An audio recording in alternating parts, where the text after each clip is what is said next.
I've done a number of vlogs relating to both Owen Barfield and Rudolf Steiner, but although I've known that their work was deeply related, I've only now focused upon that relationship.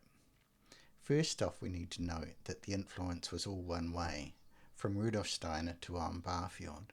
Steiner was born in 1861, 37 years prior to Barfield, and died the same year that Barfield published his first book in 1925.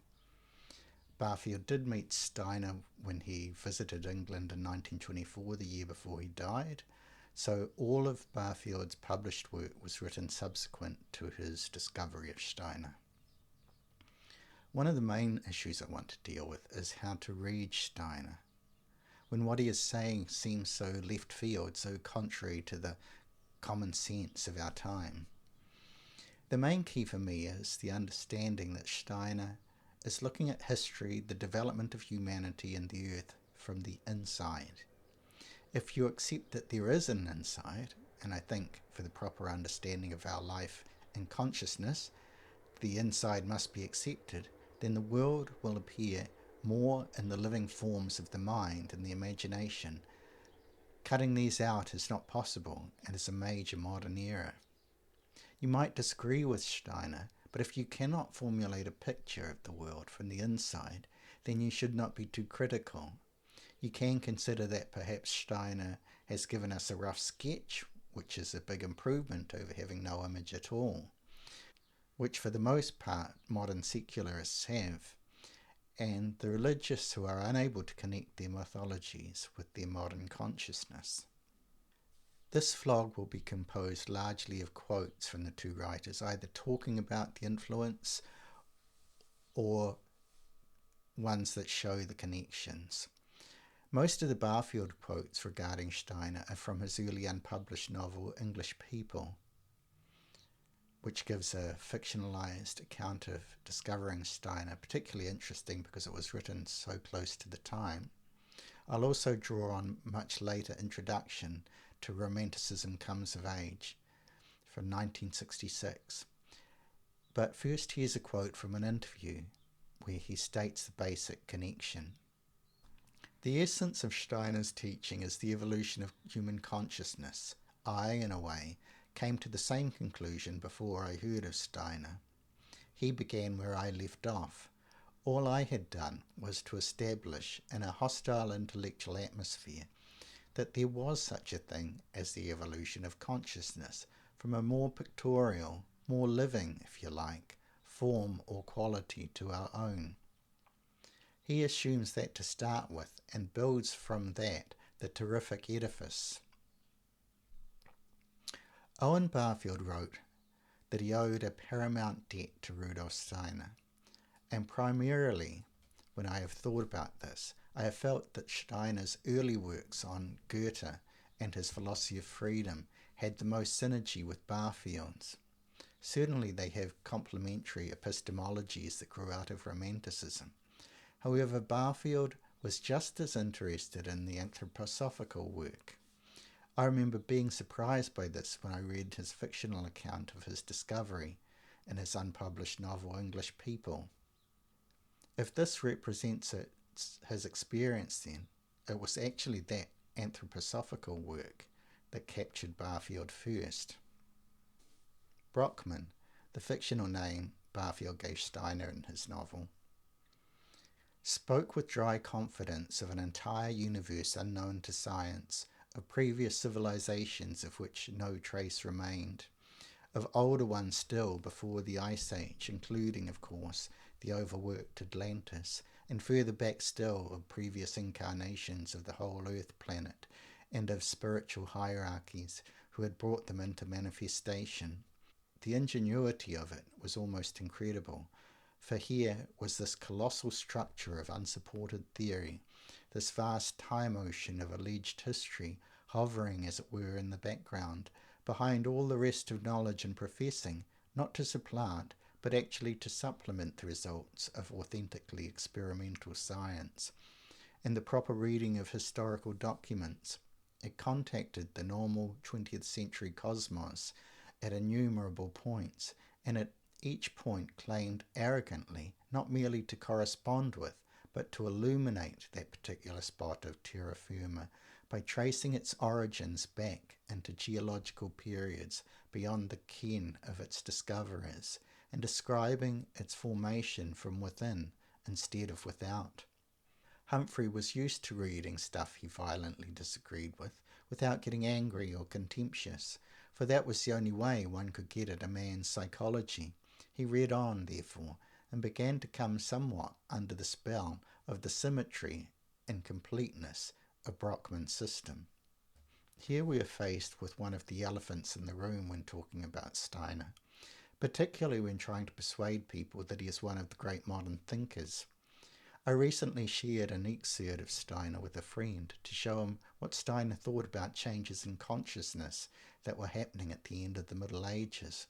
Within that excerpt were such off-putting terms as Atlantis, initiates of the Grail, hidden knowledge, and knowledge of supersensible worlds. I was very conscious of the effect that was likely to have. The above is a fictionalized account, and while I would guess that it closely mirrors Barfield's own experience, it does show that he was aware of the need to keep reading past off-putting material, and that once he had done so, he began to come somewhat under the spell of the symmetry and completeness of Brockman's system. He continues outlining Steiner's method. For his method was not so much to outline a scheme in abstract as to discuss some particular fact or problem in such a way that the system slowly revealed itself. It revealed itself slowly, part at a time, and one was always being surprised and gratified at the way in which one revelation, which seemed so ingenious that it must have been invented especially for that particular context, would fit in later with another on quite a different subject. This slow, deliberate building of large schemes is one of the things that struck me about Steiner when I first read him decades ago. The effect was so different from that of Blavatsky's writing, which seemed labyrinthine and convoluted. The following section summarizes much of Steiner's thought. For Brockman considered the whole evolution of the earth as being dedicated to the end of achieving human spiritual freedom, and spiritual freedom was impossible without that detachment from spiritual guidance, which nothing but an incapacity for mystical experience could bring. The problem was to recover, in freedom, by one's own efforts, and without dimming the self-consciousness, the old mystical experience in a new form to achieve an exact clairvoyance. Barfield would term that exact clairvoyance as final participation, and Steiner seemed to share in this.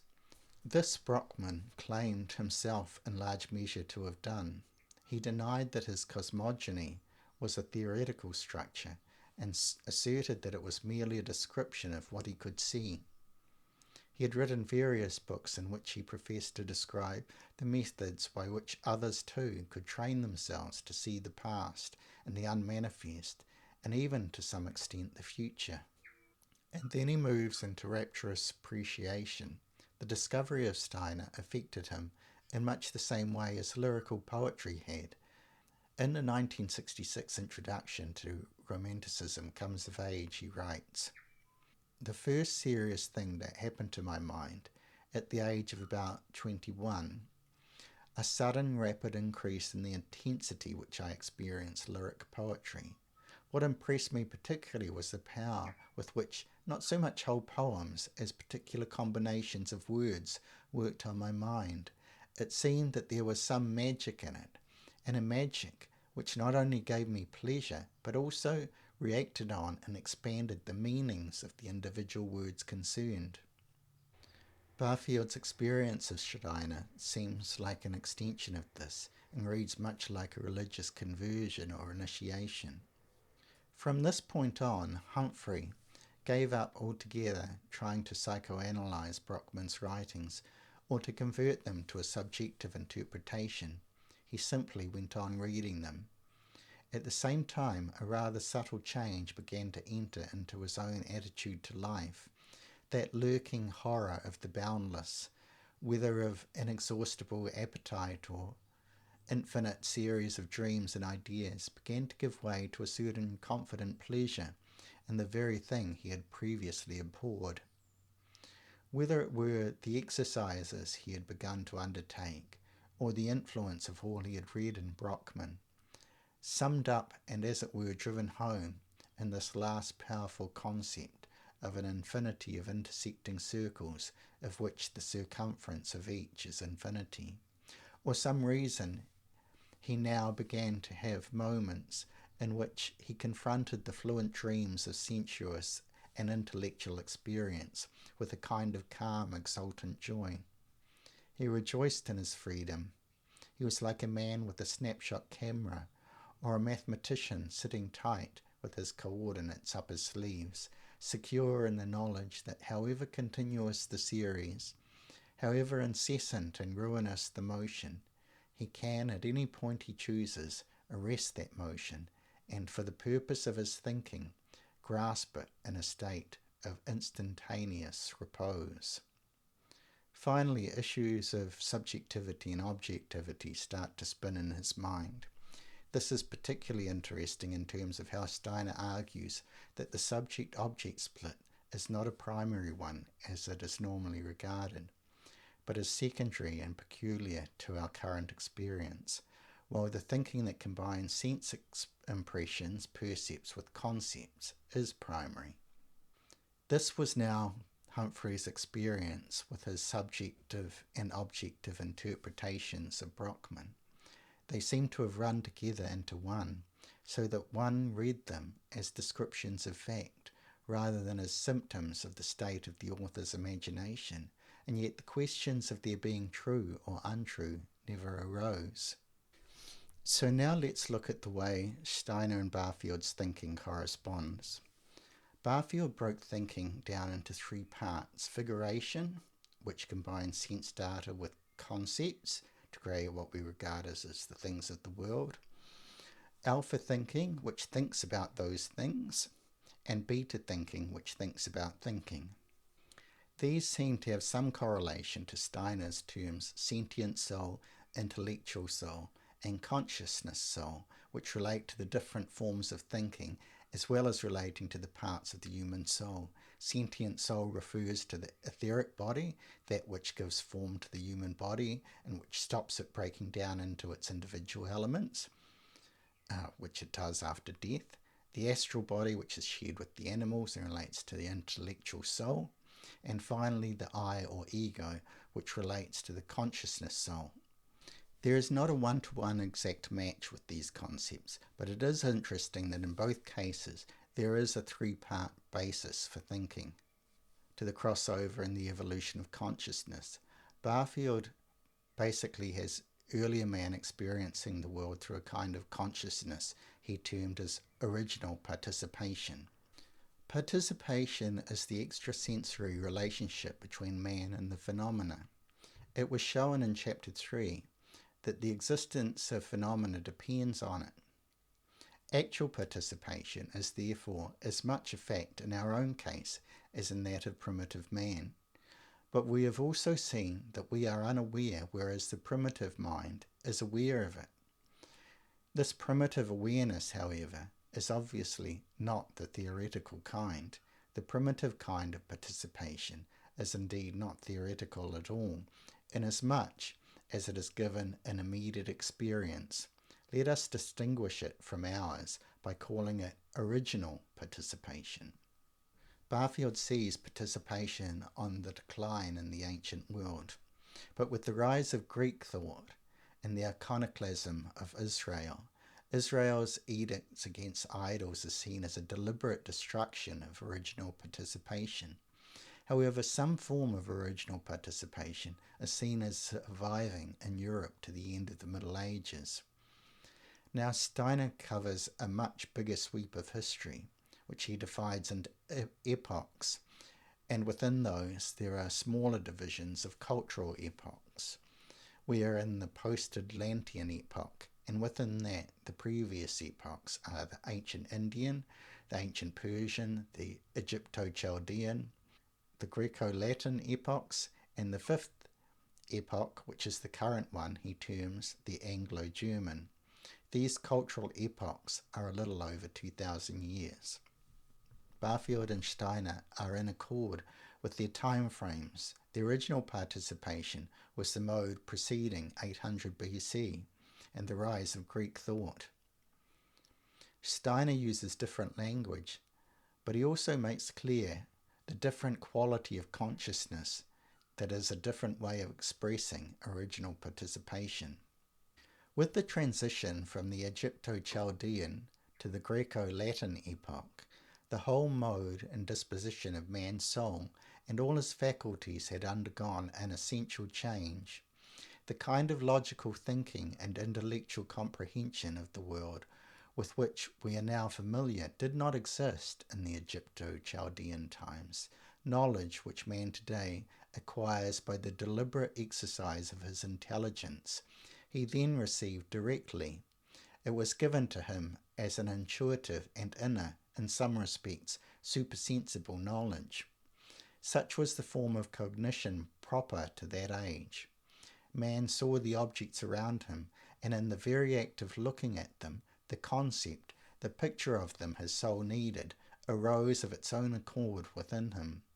Now when cognition is of this nature, pictures not only of the sense-perceptible world make their appearance in man's soul, but from the depths of the inner life there dawns a knowledge, howsoever limited, of facts and beings imperceptible to the outer senses. This was a remnant of the dim and pristine supersensible awareness, once the common property of all mankind. Steiner then goes on to describe the kind of consciousness that existed in the Greco-Latin epoch up to the end of the 14th century. In the Greco-Latin epoch, an ever-growing number of people were born in whom such faculties were lacking. Men now began to think about things with purely intellectual reflection. They drifted further and further away from the direct, though dreamlike, perception of the world of soul and spirit. Instead, they had to form an intellectual picture of it for themselves, intellectual though aided by the life of feeling. Broadly speaking, man may be said to have been in this condition throughout the fourth post-Atlantean epoch. Steiner typifies the thought in the early Christian period. After the exhaustion of the Greek thought life, an age begins in the spiritual life of mankind in which the religious impulse becomes the driving force of the intellectual world conceptions as well. For Plotinus, his own mystical experience was the source of inspiration of his ideas. Barfield has a chapter of the medieval mind in Saving the Appearances, and in the following chapter he contrasts their kind of mind with the kind of mind of our own age. For medieval man, then, the universe was a kind of theophany, in which we participated at different levels, in being and thinking and speaking or naming, and in knowing. And then the evolutionary change began, not of course at any given moment, but with anticipations, localized delays, individual differences, but no beginning is instantaneous. Between the idea of a stone aspiring to reach its natural place at the centre of the universe, and rushing more fervently as it came nearer home, and the idea of a stone accelerating its descent under the constant force of gravity, there is an intellectual transition which involves a change in men's feeling for matter.